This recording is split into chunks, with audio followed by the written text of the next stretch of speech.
తిరుమల సిరీస్లో ఎపిసోడ్ 6 ఇది. శ్రీమాత్రే నమః. లాస్ట్ వీడియోలో అయితే చెప్పాను కదండి, మార్నింగ్ 11 నుంచి ఈవినింగ్ 6 అయినా సరే మాకు ఒక వర్క్ కూడా కంప్లీట్ అవ్వలేదని, మాకు లాకర్ దొరకలేదు, రూము దొరకలేదు అలా అని చెప్పి కళ్యాణ కట్ట దగ్గర ఖాళీ కూడా లేదు.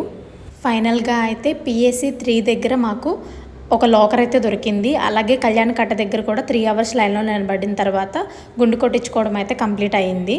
లాకర్స్లో లగేజ్ అయితే పెట్టేసేసి మళ్ళీ 7:30 కల్లా టెంపుల్ దగ్గరికి వచ్చాము. వరాహస్వామి దర్శనం చేసుకొని దర్శనం లైన్లోకి వెళ్దామని చెప్పి మేము ఇక్కడికి వచ్చేటప్పటికైతే వాన పడుతుంది.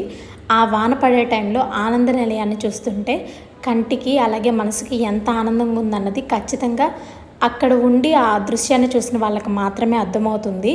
మీలో ఎవరైనా ఇలాంటి అనుభూతి చెందారా అన్నది ఖచ్చితంగా నాకు కామెంట్ బాక్స్లో తెలియజేయండి.